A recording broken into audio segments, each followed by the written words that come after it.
अस्सलाम वालेकुम friends and welcome to के विड्स चैनल। दोस्तों, जो कि मेरे सब्सक्राइबर्स हैं, जो कि मेरे फॉलोअर्स हैं, वो जानते होंगे कि मैं शुरू से अपने मोटरसाइकिल यामाहा YB125Z में शुरू से ही टोटाची इंजन ऑयल यूज़ करता आ रहा हूँ। लेकिन अगर आपको याद हो तो मैंने कुछ टाइम पहले Likki Molly 10W40 grade oil ख़रीदा था और मैंने अपने मोटरसाइकिल में डाला था।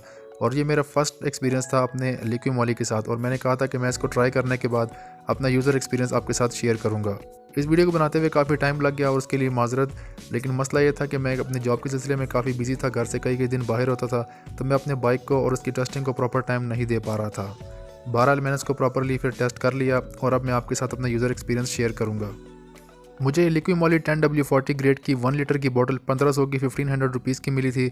और इसको डालने के बाद मैं हर 500 किलोमीटर के बाद अपने बाइक की 500 किलोमीटर रनिंग के बाद इस ऑयल की कंडीशन चेक करता रहा, उसका कलर चेक करता रहा। क्योंकि मुझे डर ये भी था, क्योंकि हमारे मुल्क में 2 नंबर चीज़ों की भी यानी मिलावट और 2 नंबरी में भी कमी नहीं है। तो मैं चेक करता रहा कि कहीं ऑयल 2 नंबर ना हो और ये ना हो कि मैं इसको चलाता रहूँ ज़्यादा। टोटाची की तरह टोटाची जो ऑयल था वो मैं 3000 किलोमीटर चलाता था अपने बाइक में, तो मैंने डायरेक्टली यानी ब्लाइंडली इस पे यकीन नहीं कर सकता था, क्योंकि अगर खुदा न खास्ता ये 2 नंबर ऑयल निकलता तो ये काफ़ी नुकसान कर देता। तो मैं साथ साथ हर 500 किलोमीटर के बाद इसकी कंडीशन चेक करता रहा। लेकिन ये ओरिजिनल ऑयल निकला और इसकी मैं कंडीशन चेक करता रहा, इसका जो कलर था वो भी चेक करता रहा कि ये ठीक है या नहीं। तो कलर और परफॉर्मेंस में इसके कोई कमी नहीं आई, काफ़ी अच्छा ये परफॉर्म करता रहा। जब भी मैंने इसको टेस्ट किया, इसका कलर भी ज़्यादा ख़राब नहीं हुआ था, बिल्कुल न्यू लगता था। और उसके बाद जो इसकी परफॉर्मेंस थी वो भी बेहतरीन थी। और बेशक आपको ट्रस्ट बन गया हो आपका, जिससे आप ऑयल लेते हैं और आपको यकीन हो कि आपको जेन्युइन ऑयल मिलता है, उसके बावजूद आपको हर 500 किलोमीटर के बाद तकरीबन ऑयल चेक करना चाहिए। उससे फ़ायदा ही होगा कि आपको पता चलेगा कि आपकी ऑयल की कंडीशन कैसी है, और आपको ये भी पता लगता रहेगा कि खुदा न खास्ता कभी आपका बाइक ऑयल कम करने लग जाए तो आपको टाइमली पता चल जाएगा। तो इससे आपका बाइक बड़े नुकसान से भी बच जाएगा। इस इंजन ऑयल पे 3000 रनिंग यानी 3000 किलोमीटर चलाने के बाद जब मैंने ऑयल ड्रेन किया तो ऑयल की कंडीशन भी अच्छी थी। यानी आपको उस ऑयल जब निकलता है तो आप बिल्कुल सेटिस्फाइड होंगे, आप खुश होंगे। यानी आपको ऐसा लगेगा कि आपने बहुत अच्छे टाइम पे ऑयल चेंज किया। ऑयल की कंडीशन और ऑयल की जो चिकनाहट वो सब बिल्कुल नए ऑयल जैसी तकरीबन थी।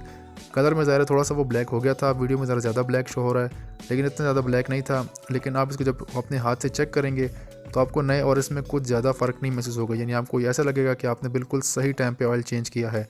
और ये मैं 3000 किलोमीटर चलाने के बाद की बात कर रहा हूँ, जिसमें मैंने लंबा रूट भी चलाया था। लंबे रूट से मुराद मैंने मुसलसल 150 किलोमीटर सफ़र किया और वापसी पे भी 150 किलोमीटर सफ़र किया। और ये मैंने ग़ालिबन 2 दफ़ा इस तरह किया था, और बाकी शॉर्ट रनिंग में चलाता रहा हूँ मैं इसको। जहाँ तक माइलेज की बात है तो इससे मुझे माइलेज भी बहुत अच्छी मिली। 45 to 50 किलोमीटर मुझे इसकी माइलेज अपने बाइक से मिली है। तो कहने का मतलब ये है कि मैं इस लिक्की मॉली ऑयल से सेटिस्फाइड हूँ। इसने मुझे माइलेज अच्छी दी, परफॉर्मेंस भी अच्छी दी, और इसकी रनिंग भी अच्छी है। यानी इस तकरीबन आप इसको 3000 किलोमीटर तक चला सकते हैं अगर आप इसमें बीच में 2 दफ़ा लॉन्ग टूरिंग भी कर लेते हैं। लॉन्ग रूट से मुराद तकरीबन 150 से 200 किलोमीटर 2 दफ़ा आप आना जाना कर लेते हैं, और बाकी आप इसको रेगुलरली शॉर्ट रूट्स पे यूज़ करते हैं तो ये 3000 किलोमीटर तक चल जाता है, जो मेरा अपने ज़ाती एक्सपीरियंस है मैं आपको बता रहा हूँ। लेकिन अगर आप प्रॉपर टूरिंग करते हैं, काफ़ी ज़्यादा लंबे सफ़र करते हैं आप, तो उसमें ज़्यादा इंजन काफ़ी ज़्यादा चलता है, काफ़ी हीट प्रोड्यूस होती है, तो ऑयल की जो लाइफ होती है वो कम हो जाती है। तो उसमें फिर आपको साथ साथ ऑयल चेक करना होगा, उसमें आपको 3000 किलोमीटर की गारंटी मैं नहीं दे सकता। तो ये था मेरा यूज़र रिव्यू और user experience Likki Molly 10W40 grade engine oil के हवाले से। इंशाल्लाह आने वाली किसी वीडियो में आपको टोटाची इंजन ऑयल जो कि जापानीज़ प्रोडक्ट है और जो लिक्की मॉली है जो कि जर्मन प्रोडक्ट है, इन दोनों का कंपैरिजन आपको बताऊंगा। जो मेरा यूज़र एक्सपीरियंस उनमें रहा, जो मैंने फ़र्क महसूस किया, वो मैं आपके साथ शेयर करूँगा, क्योंकि मैं दोनों यूज़ कर चुका हूँ पर्सनली। जो मेरे फॉलोअर्स हैं वो जानते होंगे, तो उसके बारे में मैं कंपैरिजन लेके आऊँगा, टेक्निकल स्पेसिफिकेशंस भी साथ बताऊँगा, और साथ में मेरे जो पर्सनल एक्सपीरियंस रहा वो भी मैं शेयर करूँगा।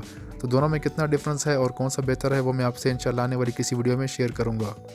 उम्मीद करता हूँ इस वीडियो से आपको फ़ायदा हासिल होगा। वीडियो अच्छी लगी हो तो वीडियो को लाइक कर दीजिए, के विड्स चैनल को सब्सक्राइब कीजिए और बेल आइकन को भी प्रेस कर दें, ताकि मैं जो भी नई वीडियो बनाऊँ सबसे पहले आप देख सकें। अपना ख्याल रखिएगा। अल्लाह हाफिज़।